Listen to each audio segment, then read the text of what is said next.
than a month, voters will head to the polls to vote for the state's next governor. Tuesday, the 5 candidates squaring off in Charleston. The debate was aired exclusively here on WACH Fox. One of those candidates has agreed to come on the show to explain why he's a better candidate. And in all fairness, Good Day Columbia reached out to all the candidates and are working to make sure we can get them on the show as well. Joining me this morning is Steve French. Good morning, Steve. Good morning. How are you, Thanks sir? for having me. All right, tell us a little bit about yourself and why you chose to run for governor. Well, I am a local small business owner in Charleston, South Carolina. We take all the local fryer oil and get it turned into product used for biodiesel. So it is the epitome of a dirty job. You want to talk about blue collar, that's pretty much where I'm at. Wow, that's pretty interesting stuff. Now, okay, many people are saying Governor Nikki Haley won the debate hands down, but you had the phrase of the night. Yep. You said Nikki Haley's job numbers is like sex. If you have to pay for it, don't brag about it. Don't brag about it. Explain that to us. Well, my point for saying that is to try to shake Columbia and just this state up to get them to understand that we are not living in a free market society here in South Carolina any longer. I never heard in any of my business classes that we need to be giving public money to private companies to keep them in business. So I made that point to shake this state up and get them to understand that, you know what, anybody here can create jobs if you're giving billions of dollars of other people's money. Well, one of the things, speaking about that, Nikki Haley's job numbers, according to her campaign, the jobless rate has dropped to a new 13-year low. And under her administration announced 56,000 jobs across the board in South Carolina. What would you do differently?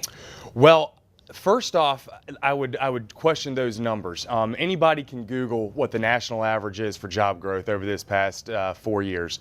It's about 1.99%. Now in South Carolina, we only grew at 1.39%.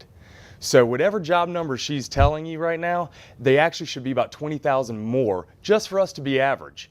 So again, we aren't even average for this nation on job creation, and we're being told that we're in this booming economy. So I first off reject that notion. Secondly, we know that the unemployment rate has gone down dramatically since 2010. Now, I think a lot of that really has to do with just the fact of people dropping out of the workforce. You can look at what's called the labor participation numbers, would actually show how many people are working, and we're at a 35-year low. I mean, you'd have to go back to 1978 before you'd see less people in this state working. Not to mention when we talk about youth unemployment rate, we talk about veteran unemployment rate, it's really out of control. So I reject a lot of those numbers.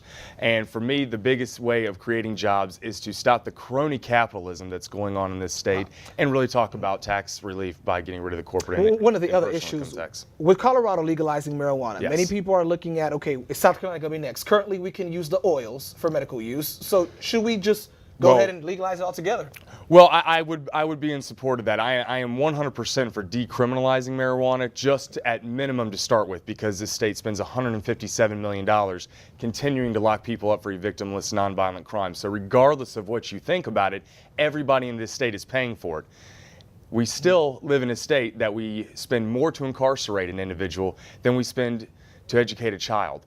There's something very systematically wrong right there. And again, as a libertarian, I think it just comes back to personal freedom. What you do in your own home, as long as you're not affecting other people's freedoms, I don't have a problem with. And I've yet to hear a huge argument for why, you know, a soldier coming back from war or anybody else cannot use this as, for medicinal purposes. I see. All right, stay with us, folks. We're going to have more with Steve French right after the break. Thank you so much for that. Okay, before the break, we were talking with Steve French. He's one of the candidates for governor of South Carolina. Next up, Steve, we're talking Medicaid, another serious issue across the state. Medicaid expansion is one of the Affordable Care Act's major building blocks, we could say. Governor Haley decided not to take part because she felt that there were strings attached to that. What do you say to that, and how would you help folks who need health care? Well, we definitely know that there's strings attached whenever we take federal dollars. Just look at our transportation budget and look at our roads right now. So the last thing I'd want to do is turn Medicaid into what our roads look like. So I am with her in not quote-unquote expanding Medicaid. Now, I am the candidate of choice, and I say that because you never can choose who you're born to. I firmly want to have a strong Medicaid policy for children under the age of 18. For folks that are, mentally or physically handicapped, I think we as a society can understand that that's who we really need to take care of. But I'm not for just this overall expansion because I know it's going to bankrupt this state. The Confederate flag, once again, raising a red flag to many across the state. Governor Nikki Haley talked about in the debate where she mentioned South Carolina has made progress by voting a first Indian governor and also having a first African-American senator. Sure. Do you think this flag should still be an issue? I understand why it's an issue, but no, I don't think it still should be. I think there's a reason it's being brought up. I think it just, again, it just brings divisiveness into this race, and I think that we need to be coming together. We need to be talking about the issues like getting rid of the income tax, a school choice policy, how to fix Medicaid, and getting more competition in this state. And I think that really takes our eye off the ball. You're a businessman. I am. When it comes to having unions in the state, are you for it? Are you against it? We know it was mentioned in the debate that Governor Nikki Haley talked about how she opposed unions because Sure. it affects economic growth. You being a business guy Sure. yourself, what do you think? Well, I think, you know, again, it all comes back to individual liberty. If Ford Motor Company wants to come here, I have absolutely no problem if they want to come here and they want to bring a union. My problem is when you are forced to be part of a union. Now, I made it very clear in the debate that in today's day and time, I don't really see a huge need for a union, but if workers want to continue to take money out of their paychecks to pay for a union, then who am I to tell them they can't? But we are a right-to-work state. I'm proud of that, and we will always be a right-to-work state, but I'm not going to hinder businesses coming here just because they have a union. Last question. Your plan for dealing with corruption in state politics, obviously you've seen different allegations surrounding, you know, we talked about suspended House Speaker Bobby Harreld, we Sure. talked about Ken Ard before. What is your plan to fix the issue that some folks are saying in South Carolina? The fastest and easiest thing we can do is South Carolina, you need to go to the South Carolina Policy Council. They have 8 specific points. I add another one talking about term limits, but honestly, we need to shorten the legislative sessions. We're the only state in the country that allows our legislature to appoint its judges. So talk about a huge conflict of interest right there.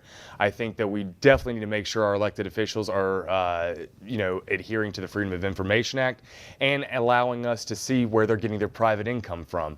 That's where a lot of these issues are coming from, is just the fact that no one is having to expose where they're getting paid from. So no wonder they're taking dollars behind the scenes. Wow. Well, Steve French, thank you so much for coming. Thank you so much, too. I appreciate it. Yeah. Folks, once again, we have reached out to the other candidates, giving them an opportunity to appear on Good Day. Now, this Tuesday, there'll be another debate, but this time in Greenville. That debate will be carried exclusively here on Watch Fox. Stay with us.